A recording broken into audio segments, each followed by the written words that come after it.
नमस्कार, मैं हूं आयुष चित्रांश और आप सभी का पंचायत चुनाव चौपाल में बहुत स्वागत है। चौपाल में आज हम पंचायत चुनाव के हर रंग की चर्चा करेंगे। इसके साथ ही ये भी बताएंगे कि यूपी में चुनाव को लेकर आखिर उत्तर प्रदेश में लोगों का क्या कहना है। इलाके के विकास पर भी आज चर्चा होगी। इसके साथ ही प्रचार के दौरान कोरोना गाइडलाइन का कितना पालन हो रहा है, ये भी हम आज आपको बताएंगे।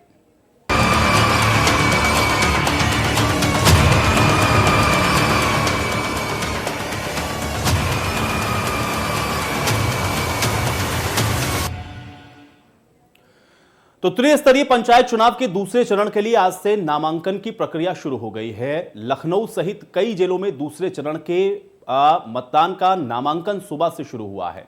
इस बार नामांकन की पूरी प्रक्रिया सीसीटीवी कैमरों की निगरानी में हो रही है। प्रत्याशियों को कोविड प्रोटोकॉल का पालन करना भी जरूरी है। बिना मास्क के किसी को भी नामांकन परिसर में प्रवेश की इजाजत नहीं है। इंफ्रारेड थर्मोमीटर, पल्स ऑक्सीमीटर और जांच के बाद ही उम्मीदवार नामांकन काउंटर तक जा सकता है। नामांकन के दौरान जुलूस पर पूरी तरह से प्रतिबंध है। नामांकन स्थल से 200 मीटर की दूर पर ही गाड़ियों को खड़ी करने के आदेश हैं।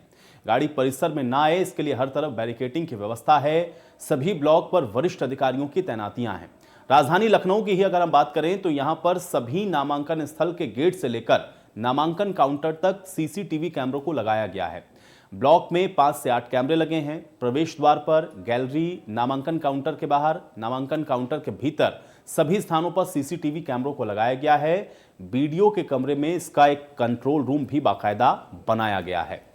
तो अलग अलग जगहों की कुछ तस्वीरें भी हम आपको दिखा देते हैं। बिजनौर, ग्रेटर नोएडा, गोंडा, कन्नौज, लखीमपुर खीरी, लखनऊ, सुल्तानपुर, वाराणसी, यानी कि 8 तस्वीरें हैं। इन सभी जगहों पर आज दूसरे चरण के नामांकन की प्रक्रिया शुरू हुई है और इन सभी जगहों पर कोविड प्रोटोकॉल का पालन करते हुए, कोविड गाइडलाइन का पालन करते हुए बाकायदा जो व्यवस्थाएं हैं वो किस तरह से की गई हैं, तस्वीरों के साथ हम आपको दिखा रहे हैं। बैरिकेडिंग की व्यवस्था हो, इसके अलावा सीसीटीवी की व्यवस्था हो या फिर कोविड प्रोटोकॉल में मास्क के बिना एंट्री नहीं, थर्मामीटर या फिर पल्स ऑक्सीमीटर, इन सब की व्यवस्था भी की गई है और बाकायदा पूरी गाइडलाइन की पालना करवाने के बाद ही जो प्रत्याशी नामांकन के लिए पहुंच रहे हैं उनको नामांकन कक्ष तक जाने की इजाजत दी जा रही है। और नामांकन कक्ष के आसपास भी जो सीसीटीवी कैमरे हैं वो इसलिए भी लगाए गए हैं कि वहां भी किसी तरह की कोई खामी ना रहे और इसीलिए जो तैयारियां हैं वो पूरी तरह से आपको चाक चौबंद नजर आ रही होंगी। तो अलग अलग जगहों की तस्वीरें, अलग अलग जगहों पर क्या स्थितियां हैं, ये हम आपको आज अपने इस पूरे खास कार्यक्रम के दौरान लगातार बताएंगे। तो दूसरे चरण के लिए आज से नामांकन का दौर शुरू हुआ है और उसी से जुड़ी हुई ये तमाम तस्वीरों को हमने आपको दिखाया है। 9 और 10 अप्रैल को नामांकन पत्रों की जांच होनी है। वापसी नामांकन पत्रों की 11 अप्रैल को होगी और 2 मई को नतीजे आएंगे। और उसी कड़ी में आज लखनऊ, वाराणसी समेत 20 प्रमुख जिले ऐसे हैं जहां पर आज दूसरे दौर का जो नामांकन है उस दौरान काफ़ी संख्या में लोग पहुंचे हैं नामांकन करने के लिए। कई जगहों पर आपने देखा होगा कि काफ़ी लंबी कतारें भी देखने को मिली थी। हालांकि वो इसलिए भी कतारें लंबी थी क्योंकि कोविड प्रोटोकॉल का पालन भी हो रहा था। जो डिस्टेंसिंग है उसको भी मेंटेन किया जा रहा था। इस वजह से भी वो कतारें और लंबी नज़र आ रही थी। तो कुल मिलाकर के दोनों तरह से चुनौती है। एक तो नामांकन की जो प्रक्रिया है वो पूरी तरह से पारदर्शी हो, नामांकन की प्रक्रिया में किसी तरह की कोई दिक्कत ना हो, इसको लेकर के भी प्रशासन अलर्ट है और कोविड प्रोटोकॉल की भी जो पालना है वो लगातार यहाँ पर करवाई जा रही है प्रशासन के द्वारा। तो सुल्तानपुर में भ्रष्ट अधिकारियों का मनोबल इस कदर हावी है कि संभावित प्रत्याशियों से नो ड्यूज के नाम पर फर्जी रसीद छपवाकर अवैध वसूली हो रही है। अब रसीद फर्जी ना लगे, इसके लिए बाकायदा उत्तर प्रदेश सरकार का लोगो भी इस पर लगा दिया गया है। पैसे को लेकर के खंड विकास अधिकारी की मुहर और सिग्नेचर से चुनाव लड़ने वालों को नो ड्यूज प्रमाण पत्र दिए जा रहे हैं। फिलहाल मामला आला अधिकारियों के संज्ञान में है और वो अब इस पर जांच करवाने की बात कह रहे हैं। त्रिस्तरीय पंचायत चुनाव लड़ने वाले प्रत्याशियों का ब्लॉकों पर जमावड़ा लगा है। विभागों में बकाया जमा कर ये प्रत्याशी नो ड्यूज बनवा रहे हैं। दिलचस्प बात यह है कि शासन से नो ड्यूज बनवाने के लिए कोई भी शुल्क लेने के लिए मनाही है, लेकिन सुल्तानपुर में दुबेपुर ब्लॉक में अधिकारियों ने नो ड्यूज यानी अदेय प्रमाण पत्र की फर्जी रसीद तक छपवा ली है। रसीद पर उत्तर प्रदेश सरकार का लोगो भी लगवाया गया है। यहाँ चुनाव लड़ने वाले प्रत्येक प्रत्याशियों से 75 से लेकर 150 रुपए की अवैध वसूली की जा रही है। यानी अगर आप क्षेत्र पंचायत सदस्य या ग्राम प्रधान का चुनाव लड़ना चाहते हैं तो आपको 150 और अगर आप ग्राम पंचायत सदस्य का चुनाव लड़ना चाहते हैं तो 75 रुपए की रसीद कटवानी अनिवार्य है। प्रमाण पत्र लोडी अच्छा अच्छा, कितने का मिला? 75 रुपए का। अच्छा, किस ब्लॉक के रहने वाले भी? दुबेपुर। दुबेपुर। जरा दिखाइएगा कितने का मिला है? 75 का है, 75 का ऐसे मिला। ऊपर करिए। 75 का है, 75 का मिला। अच्छा, 75 का है, 75 का मिला।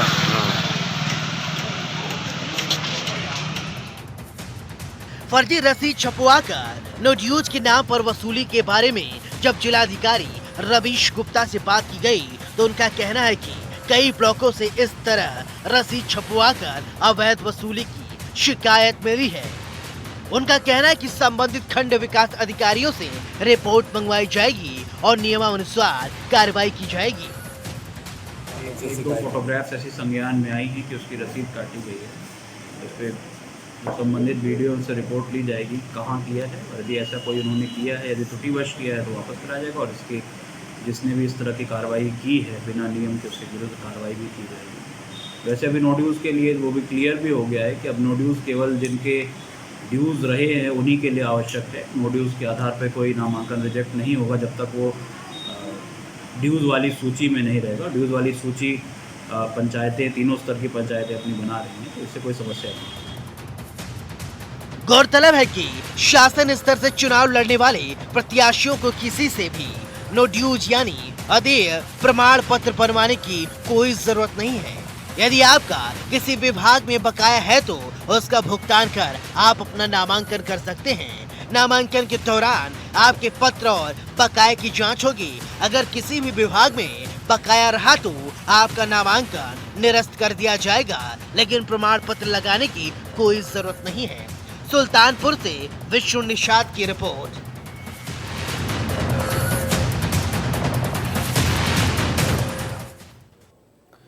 तो पंचायत चुनाव को लेकर के प्रदेश में आम जनता के बीच में सरगर्मी का माहौल है और हर कोई विकास चाहता है। गांव के लोग जगह जगह इकट्ठा होकर चर्चा कर रहे हैं।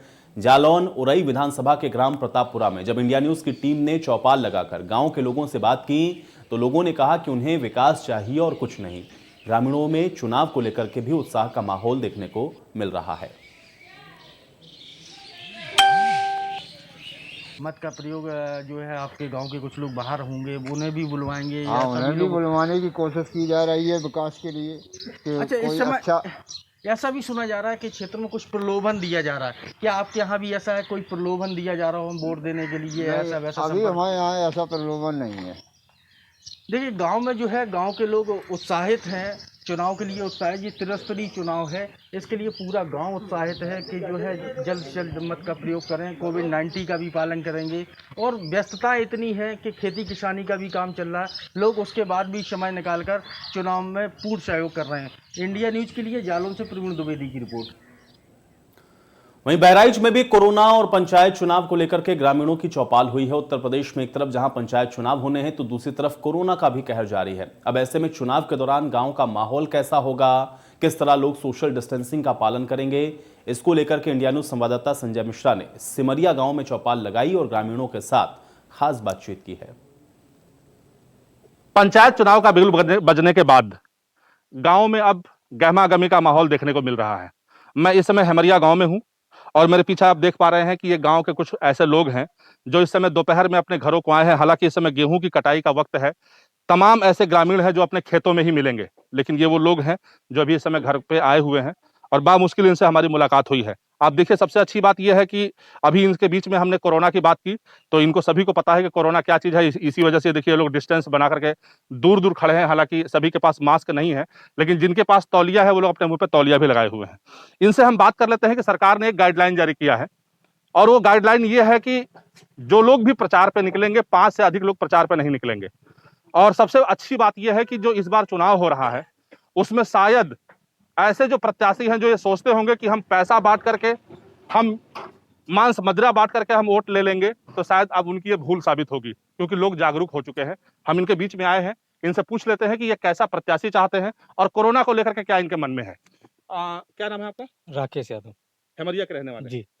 इस बार चुनाव हो रहा है, कोरोना भी देखना जी, है, जी। चुनाव भी देखना है, जी। कैसे करेंगे आप?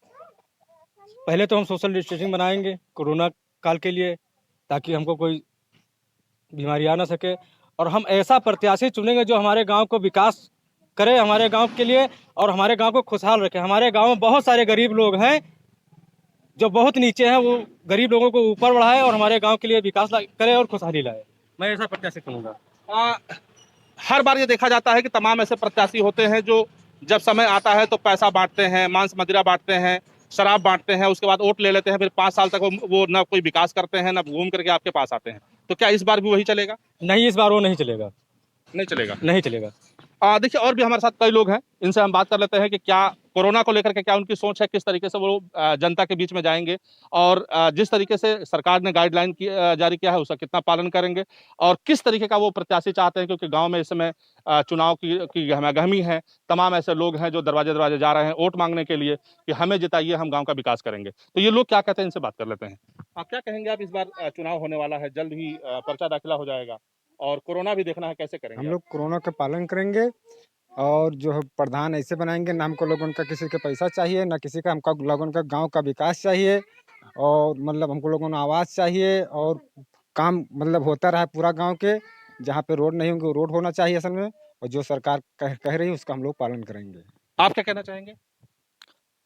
हम लोग तो सोशल डिस्टेंसिंग बना के उसके बाद चुनाव करवाएंगे, ठीक है। हमारे गांव का क्षेत्र की जो विकास करेगा हम उसको वोट देंगे, ना पैसे को देंगे, ना दारू या मदिरा किसी को नहीं देंगे। जो हमारे भलाई के लिए हमारा काम करेगा हम तो उसको वोट देंगे। निश्चित तौर पे कहीं ना कहीं ये जरूर ये बताना चाहूंगा मैं कि अब गांव में जागरूकता दिख रही है, क्योंकि पहले जरूर ये हुआ करता था कि लोग चंद पैसों में उसके लोभ में आ जाते थे और वोट दे देते थे, लेकिन अब लोग चाहते हैं कि हमारे गांव का विकास हो, हमारे इलाके का विकास हो, हमारे जो गांव के जो गरीब जनता है उसका विकास हो। हमारे साथ और कुछ लोग हैं पीछे खड़े हैं, उनसे भी पूछ लेते हैं क्या वो चाह रहे हैं, क्या वो कहना चाह रहे हैं। क्या कहेंगे आप? अरे कोरोना के बारे में मास्क लगा कर चलेंगे और दूरी बनाकर चलेंगे और नाली खड़ंजा तो सभी कहते हैं, लेकिन दिए कोई नहीं है और दिए वोट सबका है। नहीं तो इस बार किसको वोट चुनेंगे, मतलब कैसा प्रधान चुनेंगे आप? बढ़िया प्रधान चुने जो समझ में आई जी जे कई लिए विकास वो का देवे वोट। जैसे प्रधानों का ये कहना होता है कि हमें वोट दे दीजिए, तो सभी का उसके बदले में हम पैसा दे रहे हैं, हम आपको शराब पिला रहे हैं। तो पैसा हम नहीं लेबे न शराब पीबे, हमसे इससे वास्ता नहीं है। यानी गांव का विकास होगा। हम गांव का विकास हुए और जो उन कही तो उन काम करें। कुल मिलाकर के देखिए, जिस गांव में मैं हेमरिया गांव में आया हुआ हूं और मेरे अगल बगल आप चारों तरफ देख पा रहे होंगे कि ये वो ग्रामीण हैं जो यहाँ पर हमारे बुलावे पे यहाँ पे आए हैं और ये लोग सभी लोग जागरूक हैं। सबसे अच्छी बात ये है कि कोरोना को लेकर के इनके मन में वो ख्यालात भी हैं कि हमें उससे बचना है, लिहाजा ये लोग पूरा सोशल डिस्टेंसिंग का पालन कर रहे हैं और इनकी ये जो सोच है कि हमें जो विकास गांव का करेगा, जो गांव को आगे लेकर के चलेगा, ऐसा ही हम प्रधान चुनेंगे। तो कुल मिलाकर के अब शहर को छोड़ करके गांव में भी ये देखने को मिल रहा है कि गांव के लोग ऐसा प्रधान चाहते हैं जो उनके गांव का विकास कर सके। Sanjay Mishra, India news, Bahraich. तो जौनपुर में भी इंडिया न्यूज के संवाददाता ने ग्रामीणों के बीच जाकर के चौपाल लगाई है, उनसे क्षेत्र की समस्याओं के बारे में बातचीत की है। आइए सुनते हैं कि ग्रामीण पंचायत चुनाव को लेकर क्या कुछ कह रहे हैं। बजाओ। नमस्कार, मैं हूं राजन मिश्रा और आप देख रहे हैं इंडिया न्यूज। 15 अप्रैल को पहले चरण का मतदान होने वाला है। इस समय हम मौजूद हैं जौनपुर में, जौनपुर के जिला पंचायत के वार्ड संख्या 14 में। और यहाँ के लोग जो है हम इनसे बात करेंगे और इनसे जानेंगे कि क्या मतदाताओं का मन है, क्या यहाँ पे जो है समस्याएं हैं, क्योंकि नामांकन के बाद लगातार जो है प्रत्याशी अपना प्रचार प्रसार जोरों कर रहे हैं। सबसे पहले चाचा, क्या नाम है आपका? अखिलेश सिंह। लेकिन ये बताइए क्या मूलभूत समस्याएं हैं आपके क्षेत्र की? यहाँ तो तमाम समस्याएं हैं, एक दो हो तो बताए जाए। रास्ता है नहीं ठीक है, पानी, हर चीज़ मतलब वो है, दिक्कत है। केंद्र में भी बीजेपी की सरकार है, प्रदेश में भी है, बीजेपी के विधायक भी हैं, सांसद भी हैं, विकास नहीं हुआ है आपका कहना है। तो किस तरह का प्रतिनिधि आप इस बार चुनना चाहेंगे, क्योंकि भाजपा ने भी अपना जो है कैंडिडेट उतारा है इस पंचायत चुनाव में, जिला पंचायत सदस्य को? भाई हम लोग तो ऐसा कैंडिडेट चाहते हैं जो जिससे हम मिलजुल सकें, जो हमारे बीच रहता हो, जो कर्मशील हो, जो विकास कर सके इस क्षेत्र का, उसी को चुनना चाहेंगे। जो यहाँ पे विकास करे क्षेत्र का उसको चुनना चाहेंगे। आप बताइए भैया, क्या सुन नाम है आपका? परितोष सिंह। परितोष सिंह जी, ये बताइए इस बार काफी लोगों ने यहाँ से नामांकन किया है, तकरीबन 17 लोगों ने। लड़ाई किसके किसके बीच आप मानते हैं, कांटे की टक्कर किसके किसके बीच हो सकती है? जी, अभी यहाँ पर तो नामांकन कई लोगों ने किया है, लेकिन मुख्य लड़ाई जो है वो सभी लोग फीला सिंधी से लड़ रहे हैं, क्योंकि वो ऐसी प्रत्याशी हैं जो इस क्षेत्र को विकास के रास्ते पर ले जाएंगी। दूसरे नंबर पे कौन हो सकता है? शीला सिंह अगर आपको लड़ाई में लग रही है तो कौन दूसरे नंबर पे आ सकता है? क्या देखिए, दूसरे नंबर का तो मैं नहीं कह सकता, उसमें कई लोग हैं, लेकिन अभी जो लड़ाई है वो मेन सब लोग इन्हीं से लड़ेंगे। भाजपा ने भी अपना उम्मीदवार उतारा है, कमला सिंह यहाँ प्रत्याशी हैं, भाजपा के उम्मीदवार हैं, और बीजेपी की प्रदेश में भी सरकार है, केंद्र में भी सरकार है। क्या बीजेपी के उम्मीदवार को लोग नहीं चुनेंगे? काम नहीं हुआ कुछ? जी, आप जब यहाँ पर सड़कों पर निकलेंगे, यहाँ की व्यवस्थाएं देखेंगे तो यहाँ लगता है देखकर कि विकास हुआ ही नहीं है कभी, तो इसलिए हम बीजेपी के कैंडिडेट को कतई समर्थन नहीं करेंगे। जब बिल्कुल, तो आप देख सकते हैं कि यहाँ कुछ लोग का ये भी मत है कि क्षेत्र में जो विकास अहम मुद्दा है उसको लेकर लोग वोटिंग करेंगे, क्योंकि प्रदेश में भी बीजेपी की सरकार है और उसके काम को देखते हुए लोग इस पंचायत चुनाव चुनेंगे। हम कुछ और लोगों में बात करेंगे। भैया, क्या शुभ नाम आपका? अखिलेश कुमार मौर्य। अखिलेश जी, ये बताइए, इस बार आपके क्षेत्र में आप किस तरह का जो है जिला पंचायत सदस्य चुनना चाहेंगे? देखिए, हम अपने समाज में हम ऐसा प्रतिनिधि चुनना चाहते हैं ताकि वो ठीक प्रकार से जनता से मुखातिब हो सके। हमारे नेता, हमारा प्रतिनिधि अपने जनता की समस्या सीधे आमने सामने बात कर सके, अपनी समस्या को रख सके। क्या मूलभूत समस्याएं हैं आपके क्षेत्र की? क्षेत्र की समस्याएं हैं, बिजली है, पानी है, सड़क है, खड़ंजा है, नाली है। समस्याएं तो तमाम है। फिलहाल अपने इस समय जो भारतीय जनता पार्टी की सरकार बनी है, फिर भी हम लोग बहुत राहत महसूस कर रहे हैं। जब से सरकार बनी है तो राहत महसूस कर रहे हैं। तो विकास के कार्य हुए हैं यहाँ पे? बिल्कुल, विकास कार्य हुए हैं, ऐसा नहीं है विकास कार्य नहीं हुआ है, विकास कार्य हुए ही है। तो इस बार किसके किसके बीच आप यहाँ पे कांटे की टक्कर मान रहे हैं? अब देखिए, जनता तय करेगी किसके बीच जो है कांटे की लड़ाई है। अभी तो भारतीय जनता पार्टी ने भी अपने प्रत्याशी को उतारा है और भी लोग निर्दल भी लड़ रहे हैं। अब ये जो है चुनाव चिन्ह आने के बाद तय हो जाएगा कि किसके बीच लड़ाई हो रही है। नहीं, जैसा आप कह रहे हैं कि बीजेपी ने काम किया है, प्रदेश में भी सरकार है, तो बीजेपी का भी उम्मीदवार है, तो कहीं ना कहीं बीजेपी लड़ाई में रहेगी, आप मानते हैं? देखिए, ऐसा है, ये ग्रामीण चुनाव है, चूँकि ये सिंबल के नीचे चुनाव नहीं हो रहा है, ग्रामीण स्तर का चुनाव है। ग्रामीण ही तय करते हैं कि किस व्यक्ति को हमें अपना प्रतिनिधि बनाना है, क्योंकि बहुत सिंबल इसमें नहीं है। विधानसभा, लोकसभा के चुनाव में हम सिंबल के आधार पर मतदान करते हैं, परंतु ये ग्रामीणी चुनाव है, हम व्यक्ति के व्यक्तित्व पर चुनाव करते हैं। जी हाँ, बिल्कुल। तो आप देख सकते हैं, लोगों का मत है कि व्यक्ति के व्यक्तित्व पर यहाँ पे जो है वोटिंग होगी, क्योंकि ये ग्रामीण स्तर का चुनाव है। भैया, क्या शुभ नाम है आपका? जनार्दन सिंह। जनार्दन जी, ये बताइए कि इस बार आपके क्षेत्र में वार्ड संख्या 14 में किसके किसके बीच कांटे की टक्कर आपको नजर आ रही है? देखिए, अभी तो सिंबल मिला नहीं है किसी को, अभी कल शायद मिलेगा, तो बिना सिंबल के आधार पे कोई कांटे की टक्कर किसी को भी तो समझ में नहीं आ रही है। जनता भी अभी भ्रमित है कि बहुत सारे लोग लड़ रहे हैं। जब तक सिंबल नहीं आएगा तब तक अभी कुछ कहा नहीं जा सकता। जो प्रत्याशी आपसे मिल रहे हैं यहाँ पे आके, तो क्या लगता है कौन विकास के कार्य यहाँ पे कर सकते हैं? वादे तो लोग करते हैं, क्या मानते हैं आप? अब विकास के कार्य तो सभी लोग आते हैं, जनता में कहते हैं कि हम विकास लाएंगे, हम करेंगे, और जो भी समस्याएं होंगी हम सब समस्याओं का समाधान करेंगे, लेकिन कहने की बातें हैं सब। अब देखा जाएगा भाई, कौन जीतता है कौन हारता है, ये तो उसके कर्म के आधार पे है। सिंबल मिलेगा तभी हम लोग कुछ कह सकते हैं। जी हाँ, बिल्कुल। भैया, क्या शुभ नाम है आपका? वैभव सिंह। वैभव जी, ये बताइए, आपको क्या लगता है कि आपके क्षेत्र में किसके बीच कांटे की टक्कर नजर आ रही है? अभी तो शीला सिंह चुनाव लड़ रही हैं, सबसे बढ़िया। जो भी लड़ेगा चुनाव उन्हीं से लड़ेगा। मतलब शीला सिंह जो उम्मीदवार हैं, उनसे जो भी लड़ेगा।